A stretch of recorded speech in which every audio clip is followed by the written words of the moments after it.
ఇలా చెయ్యి ఎత్తి చీ పో అంటూ ఓ, వెళ్ళిపోవచ్చా బాబాయ్? టైం దగ్గర పడినట్టుంది. ఏ, బహుశా ఆ దేవుడు పిలుస్తున్నాడేమో.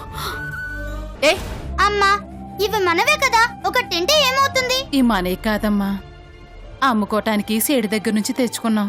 ప్రతిదానికి లెక్క చెప్పాలి.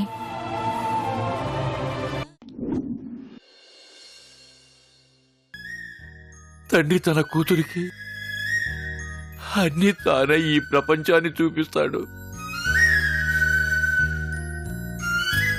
తన ఆశల్ని, ఆశయాల్ని, కలల్ని అన్నీ తన బిడ్డలో చూసుకోవాలనుకుంటాడు. తనకు ఉన్నంతలో ఏ లోటు రాకుండా చూసుకుని తనకన్నా ఒక మెట్టు పైనున్న కుటుంబానికి, మంచి కుటుంబానికి కోడలిగా పంపించాలనుకుంటాడు.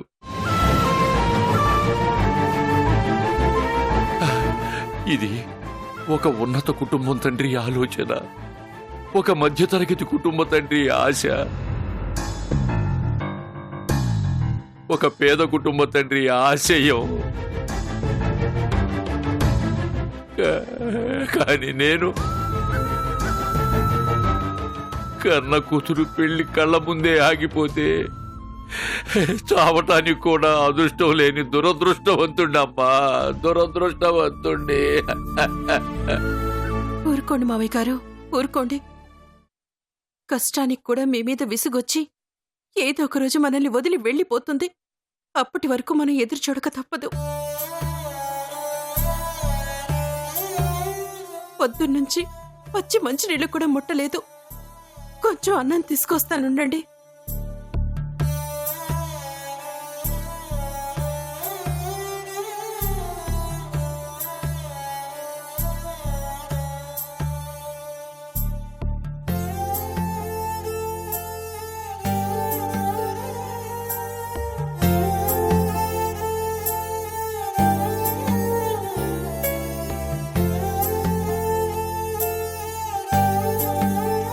మావయ్య గారు తినండి. మావయ్య గారు వద్దమ్మా. లేదు మావయ్య గారు తినండి. మీరింకా టాబ్లెట్ కూడా వేసుకోలేదు. బ్రతికి ఏం సాధించడానికమ్మా ఈ టాబ్లెట్లు, ఈ భోజనం? మావయ్య గారు అంత మాట అనకండి. ముందు మీరు తినండి.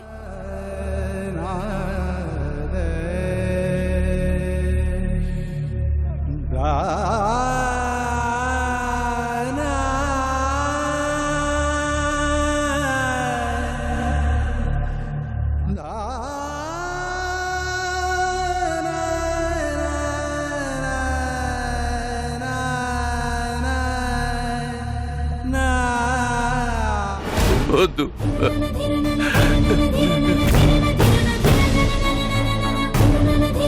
ఏమైంది మావయ్య గారు? పోయినా పర్వాలేదనుకునే ఈ ముసలి గుండెని కాపాడడానికి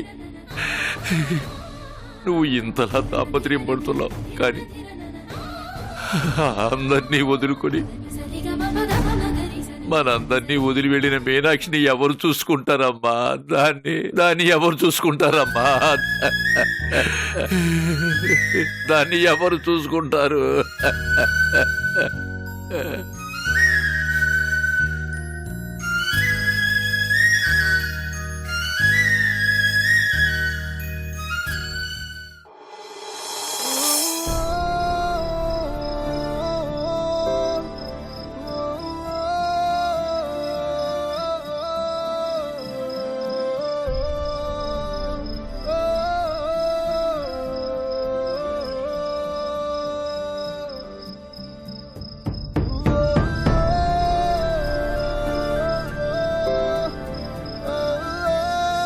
మీనాక్షి,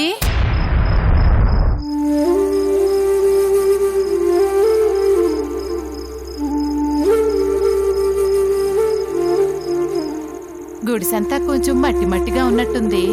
చాలా రోజుల నుంచి ఎవరూ లేరు కదా, బూజులు కూడా బాగా పట్టేశాయి. ఈ పూటకి ఎట్టావు గట్ట కొంచెం సర్దుకొని పడుకోమ్మా. రేపు శుభ్రం చేసుకోవచ్చు, సరేనా? పడుకో.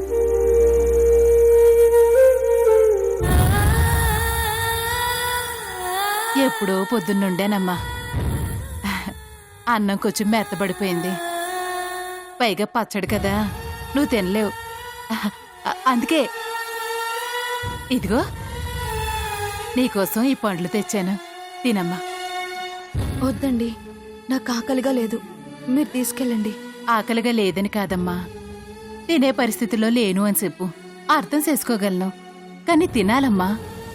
నువ్వున్న పరిస్థితిని మరిసిపోయి కొంచెం ప్రశాంతంగా నిద్రపోవాలంటే కడుపులో ఎంతో కొంత తిండి పడాలి. తినమ్మా. వద్దండి ప్లీజ్. చాలా నీరసంగా ఉన్నావు, నా మాట విని తినమ్మా.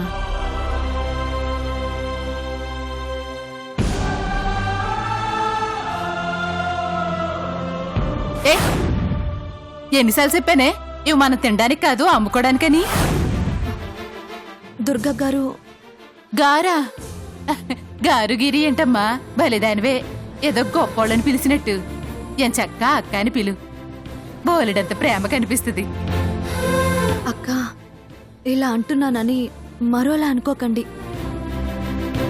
వీటిని మీరు అమ్ముకోవడానికి తీసుకొచ్చుకున్నారు. ప్రతి దానికి సేటుకి లెక్క చెప్పాలని మీ పాపకు కూడా ఇవ్వడానికి ఆలోచించారు. వ్యాపారం కోసం తీసుకొచ్చుకున్న వాటిని నాకు ఇవ్వడం కరెక్ట్ కాదక్కా. మీ అభిమానానికి చాలా సంతోషం. ఏం పర్లేదు, తీసుకెళ్ళండి అక్కా. చూడమ్మా, ఇక్కడ మా జీవితాలు గంజినీళ్లు పచ్చడి మెతుకులు. ఏదో చిన్నపిల్ల అడిగింది కదా అని ఒకరోజు ఇస్తే రోజు అడుగుద్ది. అట్టా రోజు ఇచ్చేస్తావు అమత నాకు లేదు. అందుకే ఇట్లాంటి ఖరీదైన తిండి అలవాటు కాకూడదని మనసుకు కొంచెం కట్టంగా ఉన్నా సరే అట్టా కఠినంగా చెప్పేశాను. నిన్ను చూస్తా ఉంటే బాగా బతికి కట్టంలో పడిపోయావని అర్థమవుతా ఉంది. మా తిండి నువ్వు తినలేవు, అయినా ఓ 2-3 పళ్ళు పోతే నాకు పోయేదేమీ లేదమ్మా. ఏమీ ఆలోచించకుండా తిను. అది కాదక్కా. ఏం పర్లేదని చెప్తున్నాను కదా. అక్క ఇస్తుందనుకొని కాదనకుండా తిను. అమ్మా, పాప ఒక్కతే ఉంది మీనాక్షి, భయపడుతుందేమో. ఇక నేను వెళ్తానే. ఏం ఆలోచించకుండా హాయిగా తిని కంటి నిండా నిద్రపో, కొంచెం మనశాంతిగా ఉంటది. సరేనా? జాగ్రత్త.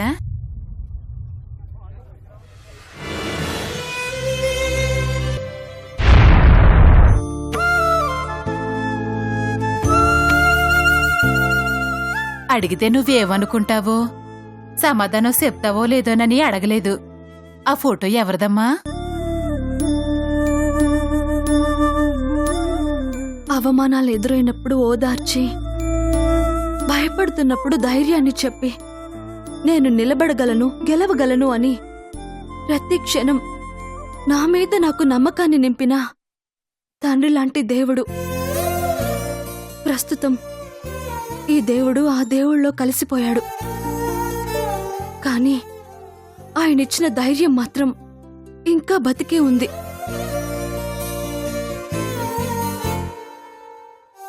బాధపడకమ్మా, అంతా మంచి జరుగుతుంది. అమ్మా, సరే పడుకో, పళ్ళు తిను, తలుపు దగ్గరికేసుకో. ఏమా?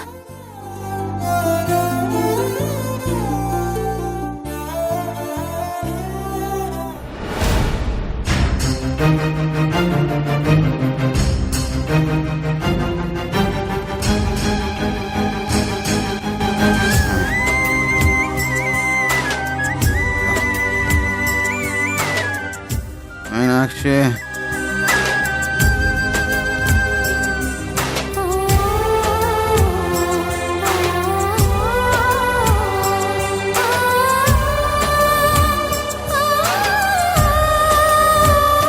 ఇంతకు నువ్వెవరు, వరసకు నాకెవరు, అంతగా వేధించి వెళ్ళేటందుకు నేనెవరు?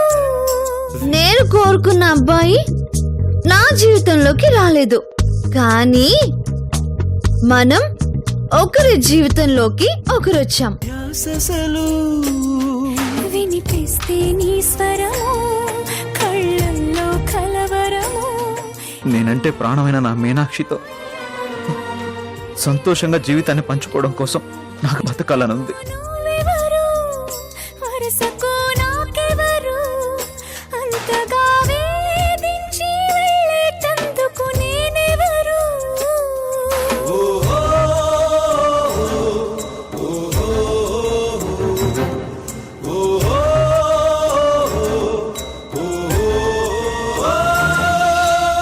నీడలా నడిచిన స్నేహం దారి చూపమంటే నిలిచాను రాతి బొమ్మనే మీనాక్షి, నీరులా సాగే బాటసారి నేను కలిసావే తీరమల్లే నాకు ప్రియమైన మోహమా మౌనమా రెప్పవే పెదవి నీ నా పలుకుల భావమే ప్రేమని చెప్పవే అతనికి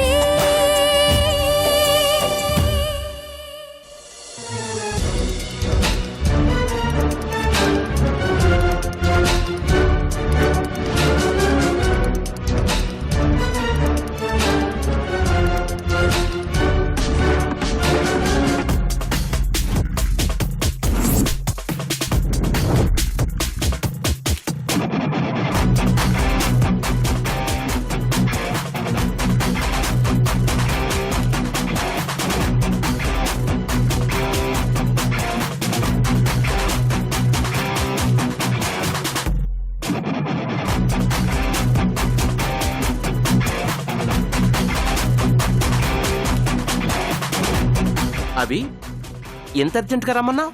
అయినా ఇక్కడ రమ్మన్నావేంటి? స్టేషన్కి రావచ్చు కదరా. రావచ్చురా, కానీ ఇప్పుడున్న పరిస్థితుల్లో రాలేను. ఏమైందిరా? నీకు తెలుసు కదరా, మీనాక్షి కృష్ణ పెళ్ళి. విన్నాను రాబీ, కానీ ఇదంతా ఎలా జరిగిందిరా? దాని గురించి ఆలోచిస్తున్నాను రా. మీనాక్షి కృష్ణ పెళ్లి ఆగిపోవాలని ఎవరు కావాలని చేశారు. వాట్? వాళ్ళ పెళ్లి ఆగిపోవాలని ఎవరికుంటుంది? అదే కనుక్కోవాలరా. దీన్ని ఎవరో పక్కా ప్లాన్ ప్రకారమే చేశారు. దీనికి మన మూర్తిని కూడా పావుగా వాడుకున్నారు. ఏంటి? నీ పియ్య మూర్త? వాడు నీకు నమ్మక ద్రోహం చేశాడా? లాకప్లో వేసి 4 తగిలిస్తే నిజం కక్కుతాడు.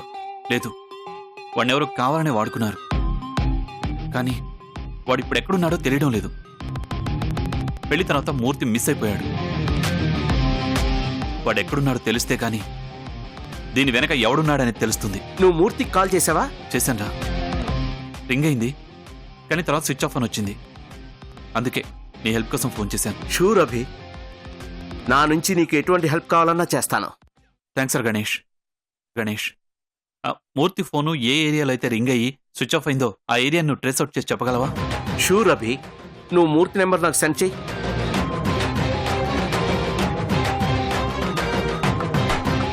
ఇప్పుడే మా డిపార్ట్మెంట్కి కాల్ చేసి ఈ నెంబర్ ట్రేస్ చేయమని చెప్తాను.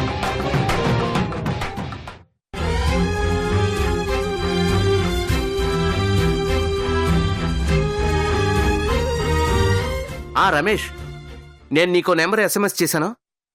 అది లాస్ట్ సిగ్నల్ ఎక్కడ క్యాచ్ అయిందో ట్రేస్ చేసి చెప్పు. కొద్దిగా అర్జెంట్. ఓకే సార్, 1 అవర్లో చెప్తాను. Yeah, okay bye.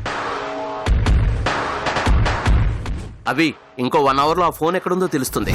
తెలియాలి గణేష్, ఆ మూర్తి ఎక్కడున్నాడనేది తెలియాలి. వాడెక్కడున్నాడో తెలిస్తే దీని వెనక ఉన్నదెవడో తెలుస్తుంది. దొంగ చాటుగా దాక్కుని ఇంతమంది జీవితాలతో ఆడుకుంటున్న వాళ్ళని బయటికి లాక్కొచ్చి నడి రోడ్డు మీద నిలబెట్టి షూట్ చేసి పారేయాలి. లేదు, అలా చేయకూడదు. వాణ్ణి తీసుకొచ్చి క్రిష్ మీనాక్షిల కాళ్ళ మీద పడేయాలి. మళ్ళీ వాళ్ళిద్దరూ కలవాలి, హ్యాపీగా లైఫ్ స్టార్ట్ చేయాలి. బట్ దాకా వాళ్ళు ఎక్కడ దాక్కున్నా ఎంత దూరం వెళ్ళినా వదిలిపెట్టను. ఒక్క అవకాశం దొరికితే చాలు. గణేష్, వీళ్ళనింత తొందరగా నాకు కాల్ చేయి. ఓకే అభి, ఉంటాను. థ్యాంక్ యూ, బాయ్, కలుద్దాం.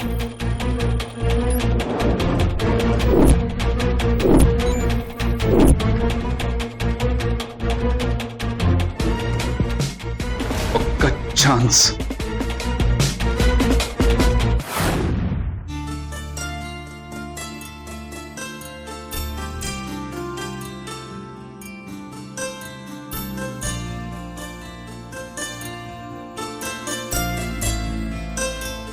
మీనాక్షి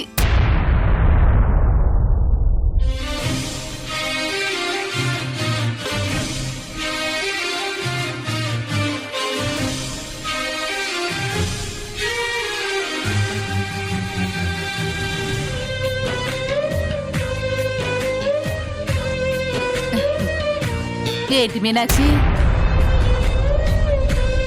నిద్ర పట్టలేదా గుడిసే దోమలు పైగా కొత్త వాతావరణం నిద్ర పట్టడం అంటే కొంచెం కట్టమే అలవాటు పడ్డానికి కూడా కొంచెం టైం పడుతుంది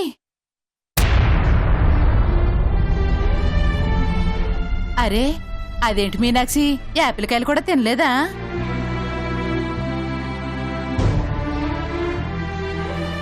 అంటే నువ్వు చెప్పినట్టు రాత్రి నీకు ఆకలి కూడా వేయలేదన్నమాట కానీ ఉదయం అవగానే ఖచ్చితంగా ఆకలేస్తుంది మీనాక్షి ఎందుకంటే ఈ లోకంలో టైం ప్రకారం టెన్షన్గా పనిచేసేది ఏదైనా ఉందంటే అది ఆకలి మాత్రమే మనం ఎలా ఉన్నాం ఎలాంటి పరిస్థితిలో ఉన్నామన్నది దానికి అనవసరం కానీ దానిపైన అది చాలా శ్రద్ధగా చేసుకుంటూ పోతుంది అందుకే ఏడేడిగా ఉప్మా తీసుకొచ్చాను లేచి త్వరగా మొహం కడుక్కొని తిను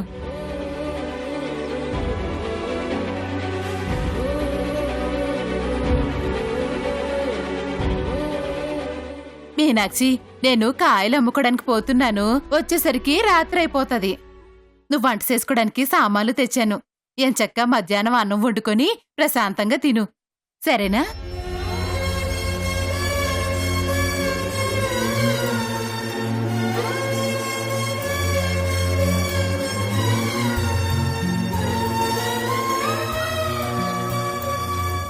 చూడు మీనాక్షి చనువు తీసుకున్నాను చెప్తున్నానని మరోలు అనుకోకు నా సెల్లెలు అనుకుని చెప్తున్నాను కన్నీళ్లు రాని కళ్ళు కష్టాలు రాకుండా మనిషి ఉండడు అంటారు అలాంటి వాటిని చూసి దాటుకుని ఇక్కడికొచ్చి బతుకుతున్నాను నువ్వెవరు నీ సమస్య ఏంటి అని నేను అడగను కానీ సాటి ఆడదానిగా ఏదో పెద్ద బాధలో ఉన్నావని మాత్రం అర్థం చేసుకోగలను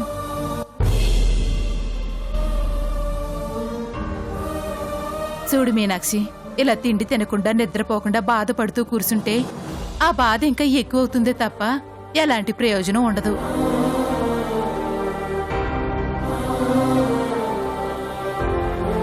కానీ ఒక్క విషయం గుర్తుపెట్టుకో మీనాక్షి ఇక్కడ ఎవరి జీవితాన్ని ఆళ్ళే బతకాలి ఎవరైనా సాయం చేస్తే అది కొంతవరకే నేనైనా అంతే ఈ సామాన్లన్నీ వేరే వాళ్ళవి వాళ్ళు ఊరు నుంచి రాగానే ఇచ్చేయాలి ఆ తర్వాత వాటిని నువ్వే సమకూర్చుకోవాలి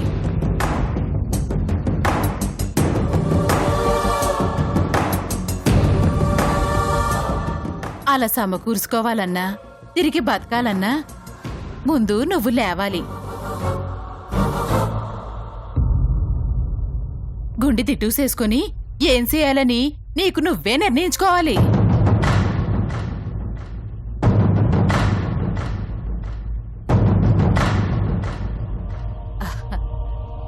మీనాక్షి టైం అవుతుంది కాయలు అమ్ముకోవడానికి పోవాలి పిల్లని బడికి పంపించాలి సాయంత్రం వచ్చాక మాట్లాడుకుందాం సరేనా జాగ్రత్త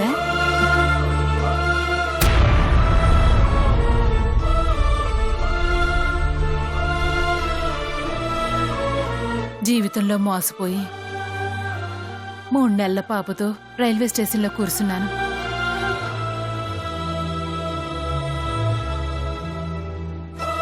కళ్ళల్లో నీళ్లు ఒళ్ళో సంటిపిల్ల ఏడుపు కళ్ళ ముందు సావు తప్ప మరో మార్గం కనిపించలేదు చచ్చిపోవడానికి వెళ్ళాను అప్పుడొక పెద్దవిడ ఒక మాట చెప్పింది నాతో బాధ వచ్చినప్పుడు రావాల్సింది భయం కాదు అది నేర్పిన గుణపాఠం మీద కసి అని ఆ కసి నన్ను నా బిడ్డని బతికించే